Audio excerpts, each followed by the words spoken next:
Սերժ Սարգսյանի ղեկավարած հանրապետականում չեն զարմանում, որ երկրորդ նախագահ Ռոբերտ Քոչարյանը երեկ չհիշատակեց ՀՀԿ-ի մասին, երբ պնդեց, թե ընդդիմադիր ուժերից խորհրդարան անցնելու շանսեր ունեն միայն իր ղեկավարած Հայաստան դաշինքն ու անազատության մեջ գտնվող միլիարդատեր գործարար Սամվել Կարապետյանի ձևավորվող ուժը։ Մեկը Հայաստան դաշինքն է, մյուսը Սամվել Կարապետյանի ստեղծվող կուսակցությունը։ Կլինի երրորդ, ես շատ կուզենամ, որ նաև լինի երրորդ։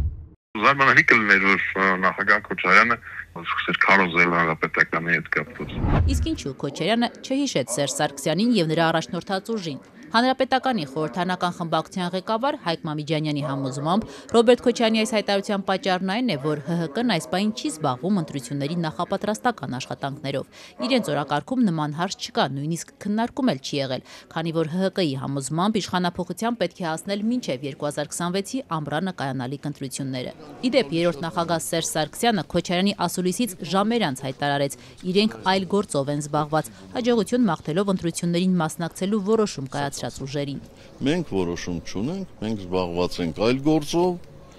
երբ որ դրա ժամանակը մեր կարծիքով կգա, մենք որոշում կայացնենք։ Գործը, որով զբաղված է Սերժ Սարգսյանի ղեկավարած հանրապետականը, Փաշինյանին անվստահություն հայտնելու գործընթացն է։ Impeachment, հա, այդ իմ սիրած թեման է։ Իմ սիրած թեման։ Երկրորդ նախագահ Ռոբերտ Քոչարյանը, որ ավելի վաղ անիրատեսական էր համարել Փաշինյանին իմպիչմենտի ենթարկելը, քանի որ դրա համար պարզապես բավարար թվով պատգամավորների ձայներ չկան, երեկ վերահաստատեց, չի փոխել իր դիրքորոշումը, թեև նրա առաջնորդած Հայաստան դաշինքը հայտարարեց, որ միանում է գործընթացին։ Impeachment-ի հիմքերը կան, ուղղակի ձայները չկան։ Եվ մինչ այսօր ես որևէ ինֆորմացիա չունեմ, թե impeachment-ի համար անհրաժեշտ ձայները impeachment-ի նախաձեռնողները այսօր ունեն։ Ես այդ ինֆորմացիան չունեմ։ Մենք այն գլխից հայտարարել ենք, որ մենք այդ ձայները չունենք։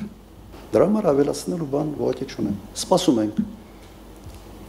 Երրորդ նախագահ Սերժ Սարգսյանը հերրակապ պատասխանեց Քոչարյանին։ Ուզում եմ ասել, որ նախաձեռնողները մենք չենք եղել, մենք եղել ենք պաշտպանողները։ Փողոցի գեներացիայի մասին անպայման դրանք հերթով լինելու են։ Այս փուլը չեզոք, այսպես ասեմ, պատգամավորներին համոզելն է, որպեսզի նրանք միանան impeachment-ի գործընթացին։ Քոչարյանի ժամկետը որն է։ Օրինակ ինձ համար, եթե փետրվար ամսին սկսեն շարունակել խոսալ impeachment-ի մասին, ես անլուրջ կհամարեմ։ Իսկապես անլուրջ կհամարեմ, որովհետև 2 ամսից հետո սկսելու են ակտիվ ընտրական գործընթացներ։